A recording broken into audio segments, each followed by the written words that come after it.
We have 5 speakers, each of whom have given a brilliant introduction and shown who they are and what they can reply to. We investigate which questions are around.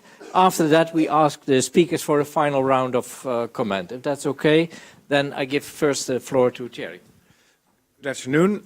Thank you very much for all your very interesting presentations. I always considered myself to be a right-winger, but I'm apparently so right-wing now that I find myself in defending left-wing positions, which is wonderful. Most welcome. My question is specifically directed to Mr. Petro, but maybe some other members of the panel can also respond. Politics, of course, is in the business of finding alternatives. If there's no alternatives to something, then there's no point in criticizing something, really. It's always implicit that another option might have been on the table. And in the debate about Ukraine now, the essential argument, I think, is going to be that there was a better deal possible for Ukraine, including Russia, some kind of tripartite deal or some kind of other situation which would have kept the peace, which would have prospered the East as well as the West and so on. But it's very difficult to find conclusive evidence about the possibilities for such a deal, if there ever was such a thing on the table. Might you be able to explain to us a little bit what kind of possibilities there might have been if the European Union wouldn't have pushed on with this association agreement? Thank you. Well, yeah.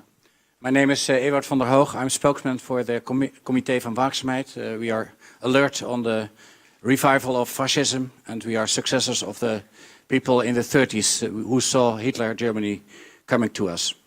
I have a question for Richard and one for Stan. Richard, I heard Buitenhof, and Usher said, well, it's very good for the gay people and for the Jews when we say yes. But I heard nothing. I expected an answer that it would be perhaps better to say no, because there was a fire in a building with 50 people for the labor union were killed. There's an Azov battalion, 6,000 people with you know, the fascist signs, and so on. The whole idea of now, let's say there are 1,700 people, mercenaries of the West, died from England and United States, 25 CIA agents and so on. So the war is from the West already.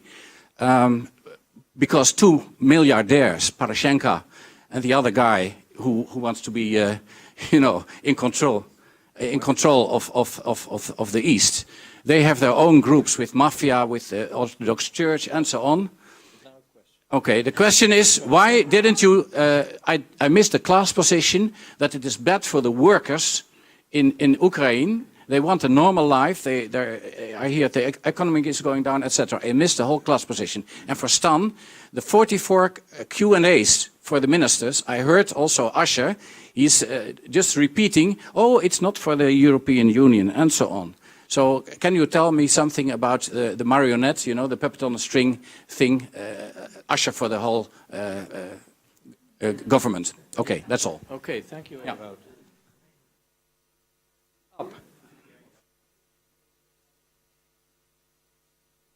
Yes, I'm up. Gieselink, I wrote about the Ukraine and Russia as well.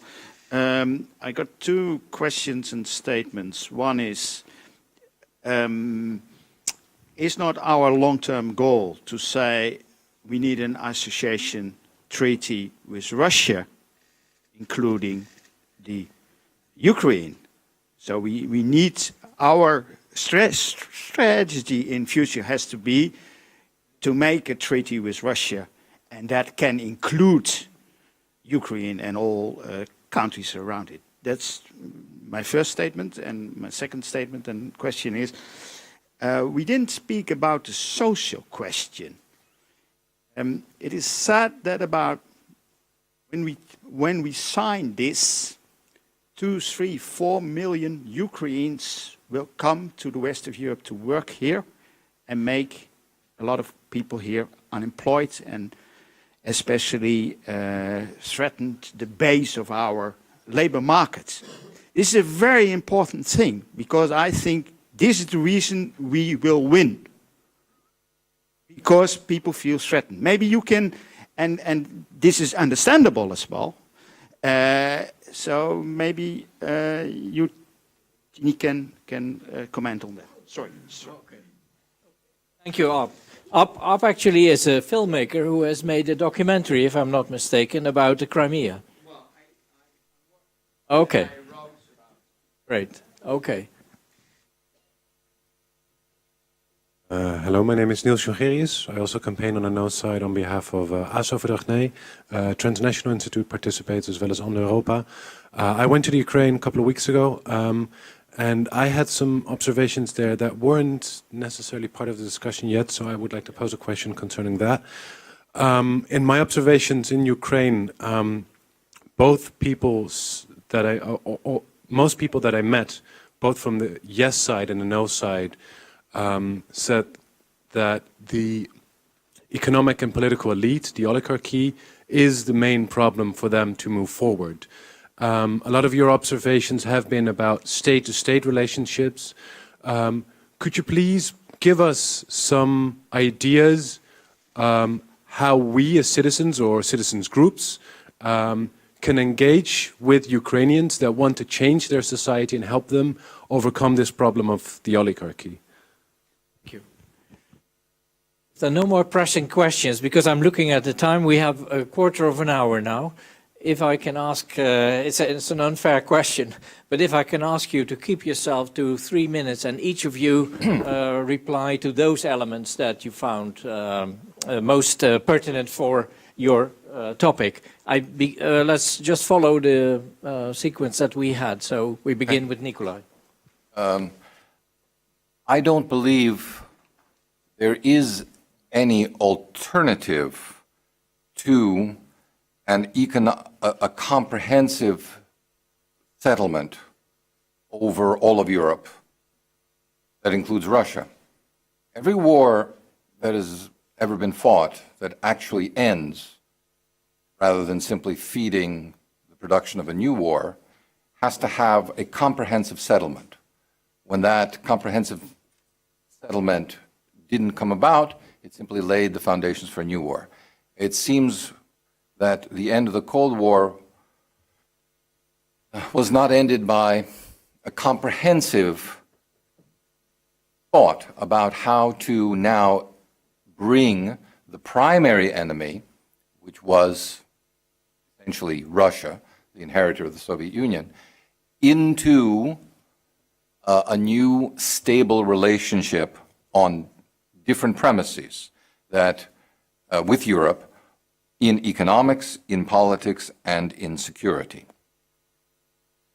It's no use looking back today and, as the American English saying, crying over spilt milk. We have to look forward. And therefore, I think the way to do this is to focus attention and specifically on integrative and policies and dialogue that include Russia on all of these areas. In other words, just take all the current policies of the EU and reverse them. It's very simple. Do the opposite. If you read... I didn't think about this. Yeah, just whatever that, just do the opposite, and everything will be fine. Okay. And for civil society, well, civil society is by definition when people engage beyond the limits imposed by their governments. So that is only to be welcomed. One of the things that unfortunately we see the Ukrainian government doing is monopolizing who the West can talk to in their society. So it would be entirely proper and consistent with a broad vision of the importance of civil society to say, well, that is no better today than it was in Soviet times. We are not going to be limited in our choice of people that we're going to talk to because you don't like who we're talking to. Just go out and speak to as many people as possible and engage them, invite them, bring them here. And I think the effects will be positive overall. Great. Richard, please. You mentioned the massacre in Odessa, the 2nd of May. It's important to speak in the microphone, otherwise we miss it on the video. You mentioned the massacre in Odessa on the 2nd of May. You talked about the 9th of May, Mariupol, when several people, 9 militia people were murdered, basically in cold blood. And indeed, on the 7th of April 2014, the Ukrainian authorities launched a so-called anti-terrorist operation. And this is against their own people. This is something quite astonishing, that the government launches a war against its own people. Now, and this effectively is being endorsed by the European Union. That's what I say. That effectively what's actually going on now is a repudiation of the very foundational principles of what the EU was meant to be established for. And the war, of course, continues, and the Ukrainian government is not fulfilling the Minsk peace agreement, which requires a sort of a level of devolution to those people. So why does Europe accept? Well, you tell me. I mean, No. Why? I told you. You did. Well, you've given us the answer. Well, this is exactly the point. This is what the debate is about. Is that what I'm saying is that both this sort of Ukrainian exclusivist approach to politics is now reinforcing a European Union very narrow, limited vision of what European politics should be. So they feed on each other. And so what we've now got, effectively, is that the European Union is held hostage by Ukraine, and Ukraine is being supported by this European Union, which is effectively being subsumed into the Atlantic Alliance. You mentioned this yourself. So the lack of autonomy of politics of European Union. This is shocking. This is utterly shocking, the lack of imagination. And indeed, don't forget the East Europeans. It's not a question of lack of imagination. There is much imagination. But they know the powers that be. You cannot fight, young man. Your turn will come. No. I think that, I agree, actually. So, no, that's absolutely right. As for the social question, I think it's absolutely right. It's that Volodymyr Ishchenko, the head of an institute in Kiev, has done some excellent work and did just a very large report just recently on what happened to the socialist movement, the labor movement in Ukraine, and basically said there isn't much of it. And this is one reason why the lack of genuine, pluralistic, democratic development in Ukraine, there is no left. There is no substantive left that can do it. In other words, politics has shifted so massively to the right extreme nationalist, and the Russian forces, there is now the opposition bloc. The Communist Party in Ukraine was always deeply involved in the bureaucratic system itself, and there's no independent socialist movement. And so, indeed, this is one reason why the failure for genuine Ukrainian democracy to develop. As for the oligarchs, just to say that, that many ways, oligarchs are part of the problem, given the fact Poroshenko they launched an anti-oligarch revolution, only to put an oligarch at the top of the revolution, who is now the only one who's massively increased his wealth, Poroshenko, in the 2 years he's been in power. So, which is a bit paradoxical. But don't forget that in some ways, for example, at the moment, there's much talk of Akhmetov being appointed governor of Donbass. Now this, Donetsk region, and another one for Lugansk. And in fact, this could be part of the solution. In other words, these are people who are trusted by Moscow and trusted by, not by Kiev. Kiev will never accept it. But this could be a way out from this war, to put an oligarch in charge. And also, don't forget, Dmitry Firtash, who is in in Vienna at the moment. He's also a person who has been writing now. In fact, he just wrote an excellent article recently called "Why Do We Have to Choose?" And this is what we've been talking about here. Why do we have to choose? And Firtash, of course, is now being persecuted by the US. They're having him for extradition for something dating back over 10 years ago about a titanium deal in India, of all places, and which the proof against him is unnamed individual in the United States, and an extradition request never mentioned who they are. They may not even exist.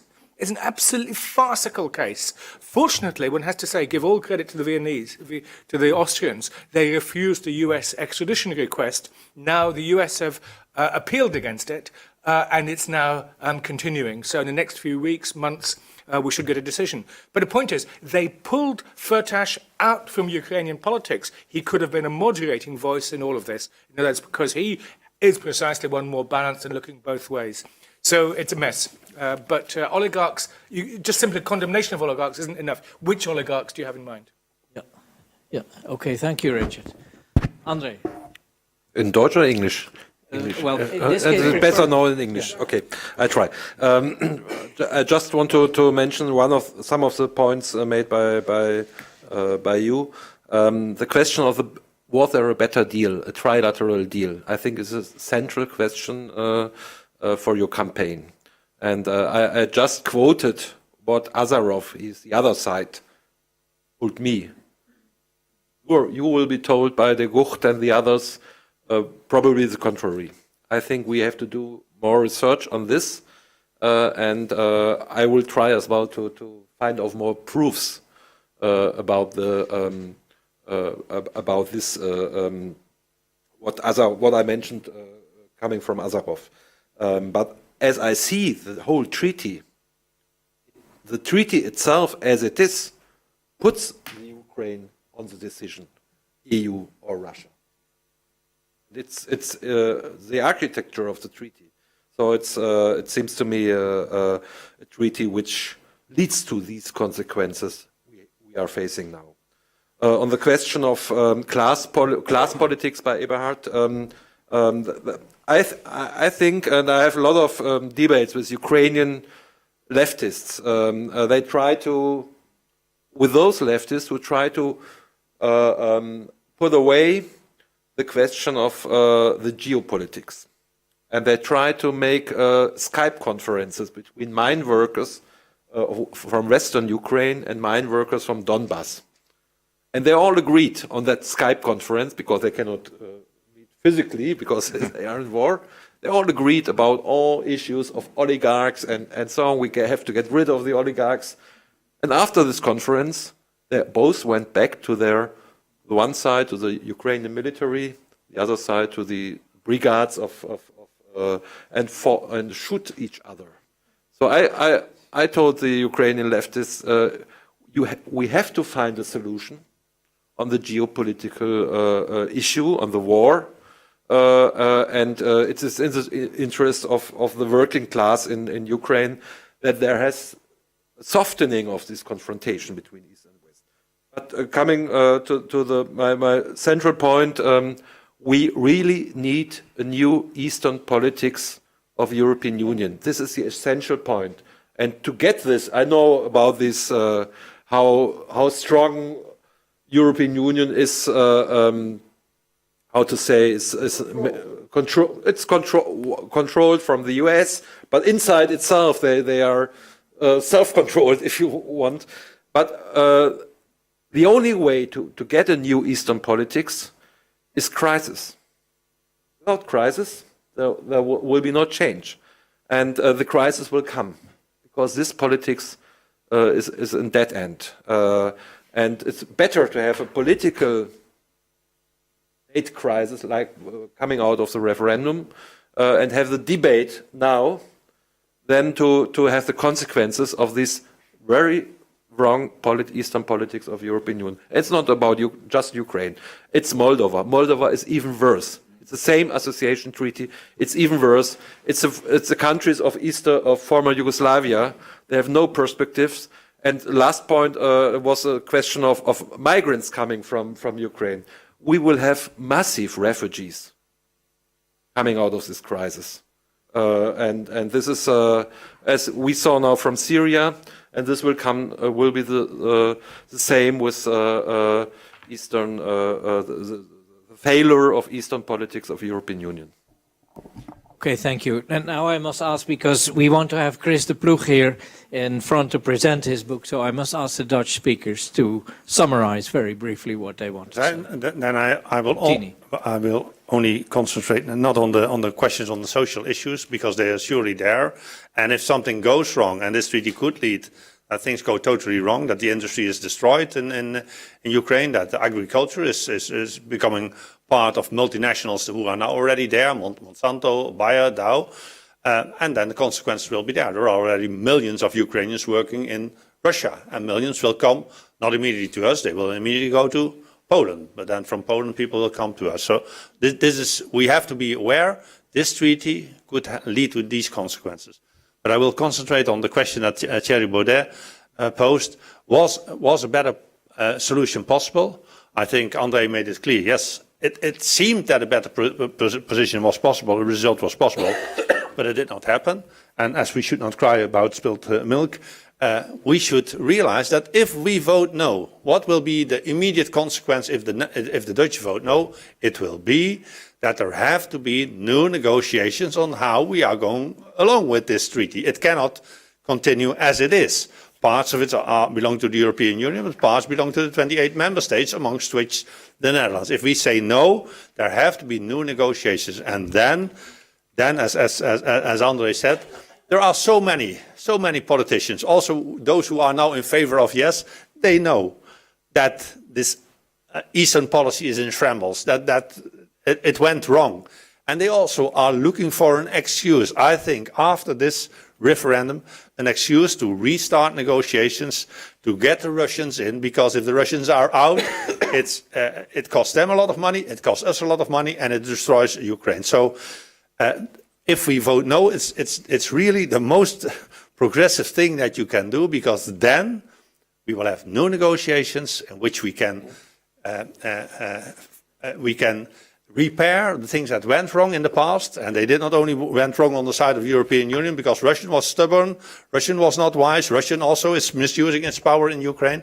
But new negotiations could in this case only lead to a better result. So those who are not sure whether to vote yes or no, those who doubt, here you should say what we say in Dutch, bij gevaar niet inhalen. If it's dangerous, don't do it. That's wiser in this international affairs policy. So I hope that those who are not yet convinced whether a yes or no is better, be patient, be aware. No opens possibilities. Yes closes doors. Thank you. Stan, you were already nodding in disapproval. Oh, no, well, I as a journalist, I hope, I don't have any hope. Because, no, I mean, well, hope, that's nothing. Especially if a politician says, I hope. I mean, he shouldn't hope, he should do. Well, to be more exact, Madam Victoria Nuland said, fuck the European Union, who was the question, who decided who would be in the government of Ukraine. Now, this is power.